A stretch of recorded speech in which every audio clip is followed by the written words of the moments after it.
तो आज अपन बात करने वाले हैं फार्माकोडायनामिक्स के बारे में। फार्माकोडायनामिक्स के अंदर अपन आज पढ़ेंगे mechanism of drug action and principle of drug action. चलिए स्टार्ट करते हैं। कौन कौन से प्रिंसिपल पे काम कर रही हैं? प्रिंसिपल्स ऑफ ड्रग एक्शन, आपकी जो दवाइयाँ हैं वो कौन कौन से प्रिंसिपल यानी कि सिद्धांत। तो देखिए, सबसे पहला प्रिंसिपल है आपका स्टिमुलेशन। कौन सा? स्टिमुलेशन। आगे बात समझ में। अब देखिए, आपकी जो दवाइयाँ होती हैं ना, वो किसके थ्रू काम करती हैं? या तो रिसेप्टर के द्वारा काम करती हैं या फिर किसी बॉडी सेल को टारगेट करके काम करती हैं। अरे यस और नो बोले तो यस सर। अब बात करते हैं साहब रिसेप्टर कि रिसेप्टर क्या होता है। रिसेप्टर क्या होता है? तो साहब अगर अपन रिसेप्टर की बात करें ना, तो ये क्या होती है? एक बाइंडिंग साइट होती है। कौन सी साइट होती है साहब? बाइंडिंग साइट होती है, जहाँ पे जाके आपकी ड्रग क्या करेगी साहब? काम करेगी। आगे बात समझ में। तो यानी कि ऐसी लोकेशन, ऐसी जगह जहाँ पे जाके ड्रग आपकी बाइंड होगी और बाइंड होने के बाद में क्या करेगी साहब? काम करेगी। इसको अपन क्या बोलते हैं?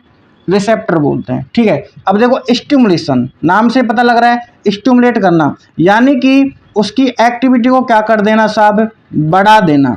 क्या कर देना साहब? बढ़ा देना। तो कुछ दवाइयाँ क्या करती हैं, किसी भी स्पेसिफिक बॉडी सेल या फिर रिसेप्टर की एक्टिविटी को क्या कर देती हैं साहब? स्टिमुलेट कर देती हैं, यानी कि बढ़ा देती हैं। ठीक है साहब। तो कुछ दवाइयाँ क्या करती हैं साहब? स्टिमुलेशन के द्वारा काम करती हैं, है ना। तो इसके लिए अपन एक मेडिकल टर्मिनोलॉजी काम लेते हैं, जिसको अपन बोलते हैं क्या? एगोनिस्ट। क्या बोलते हैं सर? एगोनिस्ट, है ना। ये जो टर्मिनोलॉजी है ना, आप इसको याद रखिएगा। आगे जब अपन सिस्टमेटिक फार्माकोलॉजी पढ़ेंगे ना, तो बहुत काम की चीज़ है ये, बहुत इंपॉर्टेंट। आगे बात समझ में साहब। एगोनिस्ट कहने का मतलब, जैसे मैं आपको बोलूंगा कि भाई साहब आपकी ये जो दवाइयाँ है ना, वो कौन सी हैं? बीटा एगोनिस्ट हैं साहब। कौन सी दवाइयाँ हैं साहब? ये बीटा एगोनिस्ट। तो आपको नाम से ही समझ जाना चाहिए, एगोनिस्ट का मतलब स्टिमुलेट कर रही हैं। किसको स्टिमुलेट कर रही हैं साहब? आपके बीटा रिसेप्टर को स्टिमुलेट कर रही हैं। यानी कि ये जो दवाइयां हैं ना, वो क्या काम करेंगी साहब? बीटा रिसेप्टर की एक्टिविटी को बढ़ाने का काम करती हैं। आगे बात समझ में। तो स्टिमुलेशन यानी कि एगोनिस्ट, एक तरह से एगोनिस्ट का मतलब क्या होता है? एक्टिविटी को बढ़ा देना। और स्टिमुलेशन का मतलब भी क्या होता है साहब? एक्टिविटी को बढ़ा देना। तो मैंने यहाँ पे आपको एक एग्जाम्पल भी दिया है बीटा एगोनिस्ट का, जिसको अपन बोलते हैं साहब क्या? एडीआर। क्या बोलते हैं साहब? एडीआर। एडीआर यानी कि एड्रीनेलिन।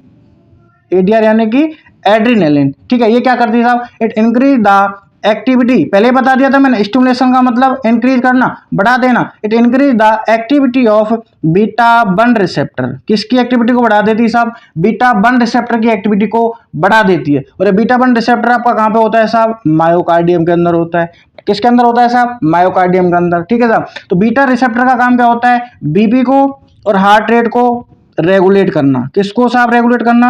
बीपी को और हार्ट रेट को रेगुलेट करना। ठीक है। तो अपन ने क्या किया साहब? बीटा वन रिसेप्टर की एक्टिविटी को क्या कर दिया साहब? बढ़ा दिया। तो इसकी एक्टिविटी को बढ़ा दिया ना, तो ये दवाई क्या करेगी? आपकी बीपी को और हार्ट रेट को बढ़ाने का काम करती है। आगे बात समझ में? बोले तो यस सर। अब देखिए, मैं अगर आपको बीटा रिसेप्टर के बारे में बताने की बात करूं, तो देखिए, आपकी बॉडी के अंदर दो प्रकार के रिसेप्टर होते हैं। एक तो होता है आपका बीटा वन एंड एक होता है आपका बीटा टू। ठीक है साहब। याद कैसे रखना है? अरे दिल कितना होता है सबके पास में? बोले तो एक ही होता है। अरे यस और नो? किसी के पास दो तो नहीं है ना? बोले साहब ना सर। ठीक है साहब। तो बीटा वन रिसेप्टर यानी कि हार्ट कितना? एक। और हार्ट एक, तो आपका बीटा रिसेप्टर यानी कि वन रिसेप्टर कहाँ पे होगा? हार्ट के अंदर। बीटा वन, हार्ट एक, बीटा वन। ठीक है साहब। बीटा टू, आपके अंदर लंग्स कितने होते हैं साहब बॉडी के अंदर? बोले साहब दो लंग्स होते हैं। अरे फेफड़े महाराज कितने होते हैं? दो। यानी कि बीटा टू रिसेप्टर आपका कहाँ पे पाया जाएगा? लंग्स के अंदर। तो आप याद रखना, बीटा वन रिसेप्टर कहाँ पे पाया जाता है? हार्ट के अंदर। एंड बीटा टू रिसेप्टर कहाँ पे पाया जाता है? लंग्स के अंदर पाया जाता है। ठीक है साहब। आगे बढ़ते हैं अपन किसके बारे में? प्रिंसिपल के बारे में अपन बात कर रहे थे, प्रिंसिपल्स ऑफ ड्रग एक्शन। तो सबसे पहला प्रिंसिपल आपका कौन सा हो गया साहब? स्टिमुलेशन। स्टिमुलेशन का मतलब किसी भी बॉडी सेल या फिर रिसेप्टर की एक्टिविटी को बढ़ा के ये दवाइयां काम करती हैं। ठीक है साहब। दूसरा एग्जांपल हो गया आपका क्या? एपोजन। एपोजन यानी कि एरिथ्रोपोइटिन, आर्टिफिशियल एरिथ्रोपोइटिन। और आप सभी को पता होगा कि एरिथ्रोपोइटिन जो हार्मोन होता है ना, वो किसके लिए काम आता है साहब? आरबीसी प्रोडक्शन के लिए काम में आता है। आगे बात समझ में, ठीक है साहब। तो ये क्या करेगा, बोन मैरो के अंदर आरबीसी के प्रोडक्शन को बढ़ा देगा, ठीक है साहब। आगे अपन बात करते हैं किसके बारे में, इनहिबिशन। किसके बारे में बात करते हैं, इनहिबिशन।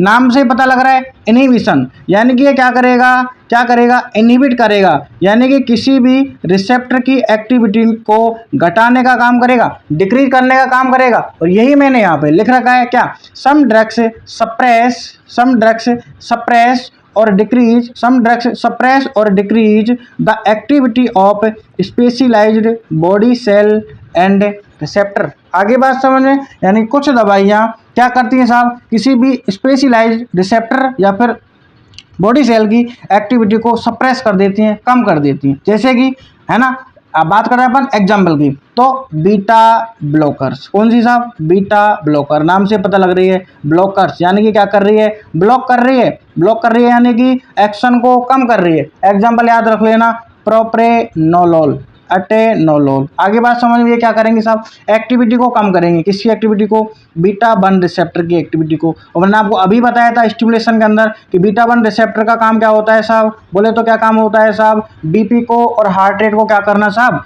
रेगुलेट करना, ठीक है साहब। तो बीटा एगोनिस्ट के अंदर तो अपन ने पढ़ लिया था, कौन सी दवाई पढ़ी थी, एडीआर, जो कि आपकी क्या कर रही थी, क्या कर रही थी, बीपी एंड हार्ट रेट को बढ़ाने का काम कर रही थी। आगे बात समझ में। और ये जो आपके बीटा ब्लॉकर है, यानी कि बीटा रिसेप्टर के फंक्शन को ब्लॉक कर दिया, कम कर दिया, तो ये भी क्या करेंगे साहब, आपकी बीपी को और हार्ट रेट को डिक्रीज करने का काम करेंगे। क्या करने का काम करेंगे साहब, डिक्रीज करने का काम करेंगे। अब देखिए आपको मैं दो टर्मिनोलॉजी एक साथ बताता हूं। मैंने आपको पहले बताई थी कौन सी, एगोनिस्ट। कौन सी बताई थी साहब, एगोनिस्ट। कहने का मतलब मैंने आपको क्या बताया था, ये क्या करेंगी, किसी भी रिसेप्टर की एक्टिविटी को बढ़ाने का काम करती है सर। क्या काम करती, किसी भी रिसेप्टर की एक्टिविटी को बढ़ाने का काम करती है। दूसरी टर्मिनोलॉजी आप इसी के साथ याद रखिएगा, एंटागोनिस्ट। कौन सी है सर, एंटागोनिस्ट। अब देखो नाम से पता लग रहा है एंटा, एंटा यानी कि एंटी, एंटी यानी कि रिसेप्टर की एक्टिविटी को क्या करेंगी साहब, ये कम करने का काम करेंगी। और एंटागोनिस्ट को अपन क्या बोल सकते हैं साहब, ब्लॉकर। क्या बोल सकते हैं, ब्लॉकर। तो कहने का मतलब ये है, जैसे मैंने आपको ये बोला है ना यहाँ पे कि बीटा 1 ब्लॉकर, तो मैं यहाँ पे क्या भी बोल सकता हूँ साहब, बीटा एंटागोनिस्ट। अरे यस सर कि नो सर, बोले तो यस सर, बहुत बेहतरीन, समझ में आ गया होगा, ठीक है साहब। आगे अपन बात करते हैं किसके बारे में, रिप्लेसमेंट। किसके बारे में बात करते हैं साहब, रिप्लेसमेंट। रिप्लेसमेंट का मतलब क्या होता है, रिप्लेसमेंट का मतलब क्या होता है, किसी चीज को रिप्लेस कर देना। जैसे कि आप, एक बीमारी होती है गांव के अंदर जिसको अपन बोलते हैं क्या, शुगर। क्या बोलते हैं साहब, शुगर। अपन मेडिकल टर्मिनोलॉजी में अपन उसको बोलते हैं क्या, डायबिटीज मेलाइटस। क्या बोलते हैं साहब, डायबिटीज मेलाइटस, ठीक है सर। किसकी कमी की वजह से होती है ये, इंसुलिन की कमी की वजह से होती है।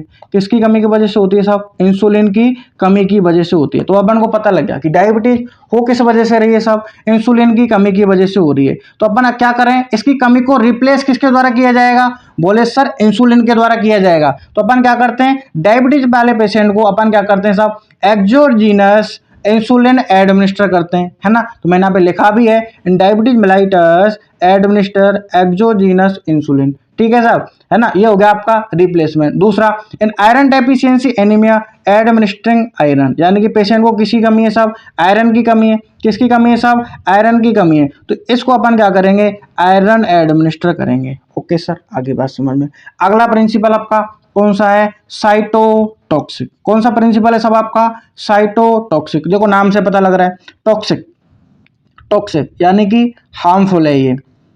क्या मतलब, हार्मफुल यानी कि डेंजर, खतरा। साइटो यानी कि सेल, साइटो यानी कि सेल। तो अब आगे बात समझ में, ब्लड का ब्रेकडाउन करने के, यानी कि ये जो प्रिंसिपल है ना, वो क्या कर रहा है, आपकी सेल के लिए खतरा है, यानी कि सेल्स का ब्रेकडाउन कर रहा है। तो कौन सी सेल साहब, या तो आपकी बॉडी के अंदर हानिकारक सेल हो गई, जैसे आपकी कौन सी हो गई, कैंसर वाली। कौन सी सेल हो गई साहब, कैंसर वाली सेल। उनको क्या करेगा, ये डिस्ट्रॉय करेगा, तोड़ देगा, फोड़ देगा, है ना। तो देखिए मैंने लिखा भी यहाँ पे क्या, cytotoxic action aimed at destroying specific target cells, यानी कि बॉडी की सारी सेल्स को डिस्ट्रॉय नहीं करेगा, ये किसको करेगा, सिर्फ और सिर्फ टारगेट सेल, जिसको अपन क्या करना चाह रहे हैं साहब, जो अपनी बॉडी के लिए नुकसानदायक है, हार्मफुल है, तो उसके लिए अपन क्या कर रहे हैं साहब, ये दवाइयाँ एडमिनिस्टर कर रहे हैं। जैसे आपकी एंटी कैंसर ड्रग, कौन सी ड्रग साहब आपकी, एंटी कैंसर ड्रग, कौन सी ड्रग, एंटी कैंसर ड्रग। ये क्या करेंगे आपकी, क्या करेंगी, आपको जो मैलिग्नेंट कैंसर सेल है ना, उसको डिस्ट्रॉय करने का काम करती हैं, उसको तोड़ने का काम करते हैं साहब। आगे बात समझ में, बोले तो यस सर। दूसरी आपकी कौन सी, एंटीबायोटिक्स, कौन सी साहब, एंटीबायोटिक्स। याद रखिएगा, एंटीबायोटिक्स सिर्फ और सिर्फ किसके लिए काम में आती हैं, बोले सर बैक्टीरियल इन्फेक्शन के लिए काम में आती हैं। किसके लिए काम में आती हैं, बैक्टीरियल इन्फेक्शन के लिए काम में आती हैं। तो आपकी एंटीबायोटिक्स क्या करेंगी, बैक्टीरिया की सेल वॉल को तोड़ने का काम करती हैं, बैक्टीरिया की सेल को लाइसिस यानी कि ब्रेक डाउन कराने का काम करती हैं, उसके द्वारा काम करती हैं। ठीक है सर। और अगर अपन एग्जाम्पल देना चाहें तो बोल सकते हैं एंटीवायरल, तो वहां पे क्या होगा साहब, आपकी जो दवाइयां हैं ना वो क्या करेंगी, वायरस की सेल्स को तोड़ने का काम करेंगी। ओके साहब। अगला अपन बात करते हैं किसके बारे में, modification of immune system, modification of immune system. तो देखो नाम से पता लग रहा है, इम्यून सिस्टम, इम्यून सिस्टम क्या होता है साहब, आपकी बॉडी का ऐसा सिस्टम जो कि आपको बीमारियों से लड़ने में सहायता करता है। आपके लिए कौन लड़ रहा है हमेशा, आपका इम्यून सिस्टम। कौन लड़ रहा है साहब, आपका इम्यून सिस्टम। तो कुछ दवाइयां क्या करती हैं साहब, इस इम्यून सिस्टम को मॉडिफाई करने का काम करती हैं। जैसे आपकी वैक्सीन, वैक्सीन हमेशा क्या करेंगी, आपके इम्यून सिस्टम को इंप्रूव करेंगी या फिर स्टिमुलेट करेंगी, है ना। आगे बात समझ में, बोले तो यस सर। आगे बात समझ में, इतनी सिंपल लैंग्वेज में समझ नहीं आए, हो नहीं सकता, हो ही नहीं सकता, अरे यस और नो, बोले तो यस सर। दूसरा आपकी कॉर्टिकोस्टेरॉइड्स, कॉर्टिकोस्टेरॉइड्स देखो होता क्या है, अपन जिसको गांव में बोलते हैं रैक्सन, क्या बोलते हैं, रैक्सन। एक्चुअली ये होता क्या है, हाइपर सेंसिटिविटी रिएक्शन। क्या होती है सर, हाइपर सेंसिटिविटी रिएक्शन। देखो नाम से पता लग रहा है, हाइपर यानी कि ज़्यादा, सेंसिटिविटी यानी कि सेंसिटिव हो गया है, बहुत ज़्यादा उत्तेजित हो गया है, रिएक्शन यानी कि आपका जो इम्यून सिस्टम है ना वो क्या हो गया है साहब, बहुत ही ज़्यादा उत्तेजित हो गया है, सेंसिटिव हो गया है हद से ज़्यादा। ठीक है साहब। और अपन एक बात बोलते हैं ना कि अति हर चीज की बुरी होती है, अति हर चीज की बुरी होती है। जैसे आप मान लो किसी को मधुमक्खी ने काट लिया, तो नॉर्मल रिएक्ट करे आपका इम्यून सिस्टम तब तक तो ठीक है, पर वो क्या करेगा, हद से ज्यादा, बोलते हैं ना हद से गुजर जाने का नहीं। तो आपका इम्यून सिस्टम क्या कर गया साहब, यहाँ पे हद से ज्यादा गुजर गया। तो जब ये हद से ज्यादा गुजर जाएगा ना, ठीक है साहब, तो क्या करेगा, बॉडी के लिए हार्मफुल इफेक्ट लाएगा बॉडी के ऊपर। तो अपन क्या करेंगे, इसको सप्रेस करने के लिए अपन कौन सी दवाइयाँ देते साहब, कॉर्टिकोस्टेरॉइड्स, है ना। ठीक है साहब। एग्जांपल, गांव के अंदर किसी को पूछ लीजिएगा कि रिएक्शन हो गया, बोले साहब एविल डेक्सोना लगा दो, क्या लगा दो, एविल डेक्सोना। तो भाई साहब को पता नहीं है कि डेक्सोना के अंदर क्या आ रहा है साहब, आपका डेक्सामिथासोन। क्या क्या देखने को मिल रहा है साहब, आपका डेक्सामिथासोन। और डेक्सामिथासोन आपका क्या है, एक कॉर्टिकोस्टेरॉइड कैटेगरी की दवाई है। कौन सी कैटेगरी की दवाई है साहब, कॉर्टिकोस्टेरॉइड कैटेगरी की दवाई है। आगे बात समझ में, तो ये हो गया आपका क्या, मॉडिफिकेशन ऑफ इम्यून सिस्टम। ठीक है साहब। देखिए अपन बात कर रहे थे किसके बारे में, principles of a drug action. किसके बारे में बात कर रहे थे साहब अपन, principle of a drug action, है ना। तो देखिए कितने एक्शन बताए थे मैंने आपको, 4-5 बताए थे लगभग। सबसे पहला स्टिमुलेशन, कौन सा बताया था साहब, स्टिमुलेशन। स्टिमुलेशन का मतलब क्या होगा, ये क्या करेगा साहब, ये रिसेप्टर की एक्टिविटी को बढ़ाने का काम करता है। आगे बात समझ में, एग्जांपल याद रख लीजिएगा, एड्रीनलिन। क्या याद रख लीजिएगा साहब, एड्रीनलिन। ठीक है साहब। दूसरा मैंने आपको बताया था कौन सा, इनहिबिशन। इनहिबिशन का यानी कि क्या करेगा, ये किसी भी रिसेप्टर की एक्टिविटी को डिक्रीज करने का काम करता है। किसको, एक्टिविटी को डिक्रीज करने का काम करता है ना। एग्जाम्पल याद रख लीजिएगा, बीटा ब्लॉकर लाइक प्रोप्रेनोलोल। आगे बात समझ में। तीसरा रिप्लेसमेंट, रिप्लेस कर देगा साहब, जैसे कि डायबिटीज मेलाइटस के अंदर आपका क्या, इंसुलिन। डायबिटीज मेलाइटिस के अंदर आपका इंसुलिन। दूसरा आयरन डेफिशिएंसी एनीमिया के अंदर आपका आयरन को एडमिनिस्टर करना। किसको एडमिनिस्टर करना सब, आयरन को। अगला आपका साइटोटॉक्सिक, नाम से पता लग रहा है, साइटो यानी कि सेल, टॉक्सिक यानी कि उसके लिए क्या है, ये हार्मफुल है, यानी कि सेल का ब्रेकडाउन करवा देगा। जैसे आपकी एंटी कैंसर जो दवाइयाँ होती हैं वो क्या करेंगी, आपकी कैंसर की जो सेल्स होती हैं उसका क्या करवा देती हैं सब, ब्रेकडाउन करवा देती हैं। उसके बाद एंटीबायोटिक्स यानी कि बैक्टीरियल सेल वॉल को डिस्ट्रॉय करके बैक्टीरिया को किल करने का काम करती हैं। आगे बात समझ में। अगला है आपका मॉडिफिकेशन ऑफ इम्यून सिस्टम। कुछ दवाइयाँ क्या करती हैं साहब, आपके इम्यून सिस्टम को इम्प्रूव करने का काम करती हैं, जैसे आपकी क्या हो गई, वैक्सीन हो गई। Okay sir. दूसरा, कुछ दवाइयाँ आपके इम्यून सिस्टम को सप्रेस करने का काम करती हैं। किसको? इम्यून सिस्टम को सप्रेस करने का काम करती हैं, जैसे आपकी कौन सी दवाइयाँ हो गई सब, कॉर्टिकोस्टेरॉइड्स, हाँ वही डेक्सोना, जिस गाँव में बोलते हैं ना क्या, डेक्सोना। Okay sir.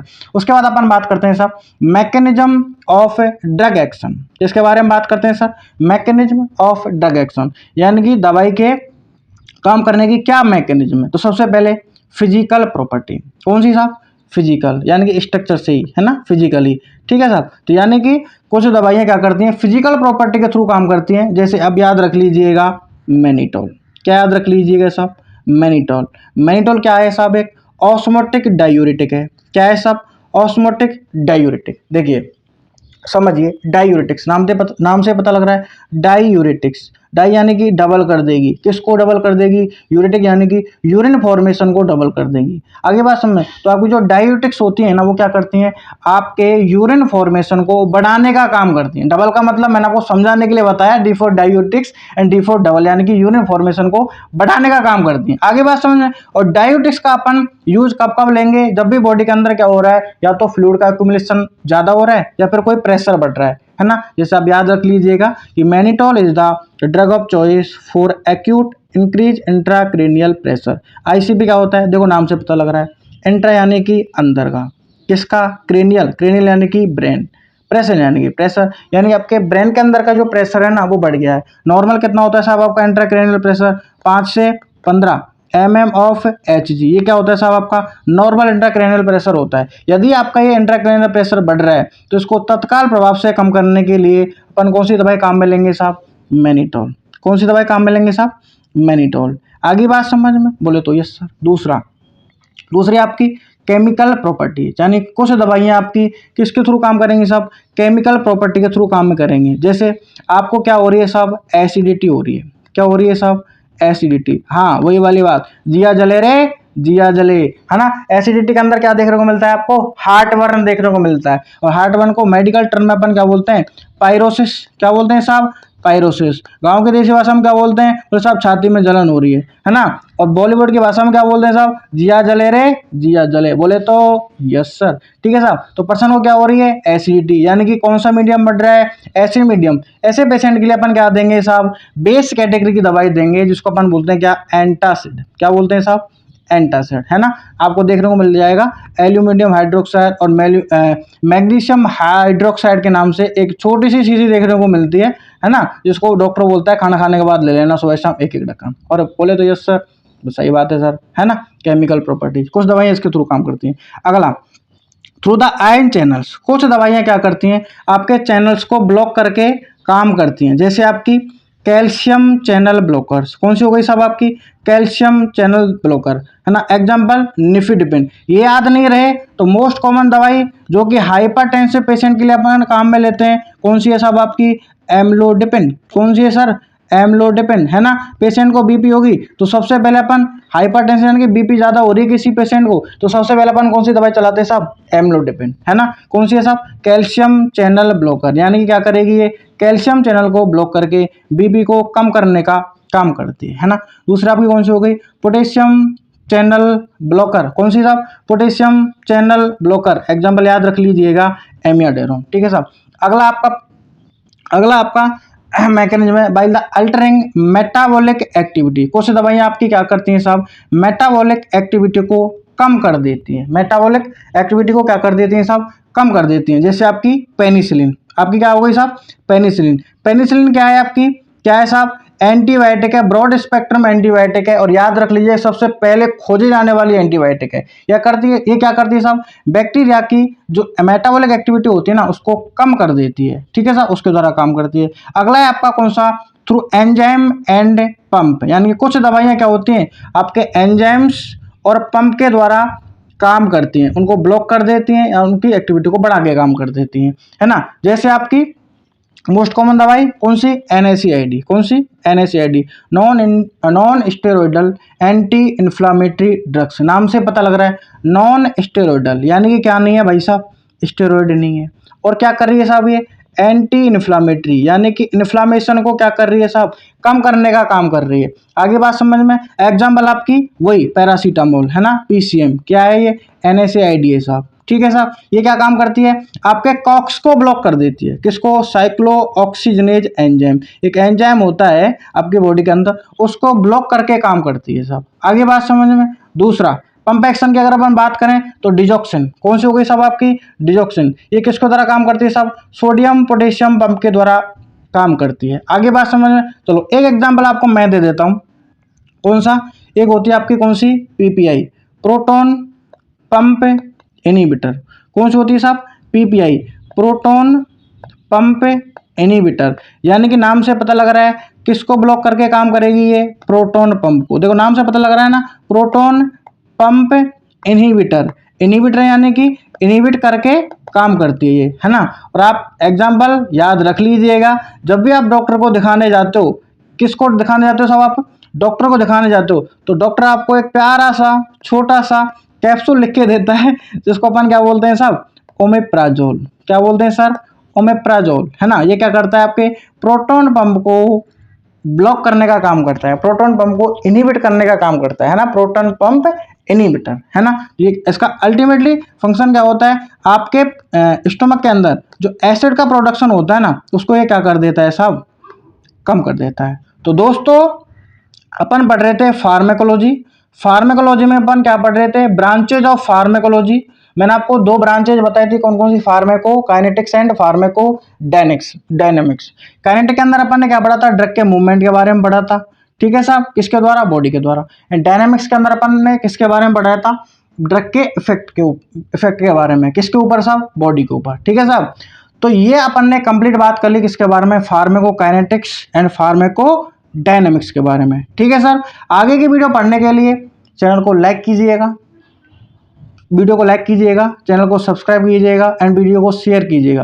क्योंकि फार्मा अगर आपको बेहतरीन तरीके से पढ़नी है, फार्मा अगर आपको बेहतरीन तरीके से पढ़नी है, तो आपको डोज तो लेनी पड़ेगी साहब। क्या करनी पड़ेगी, डोज तो लेनी पड़ेगी। और सर ये डोज कहाँ पे मिल रही है, बोल तो यूट्यूब चैनल है अपना, कौन सा, नर्सिंग डोज हब। कौन सा चैनल है साहब, नर्सिंग डोज हब। अरे बोले तो यस सर कि नो सर, बोले तो यस सर। तो इसको आप क्या कर लीजिएगा,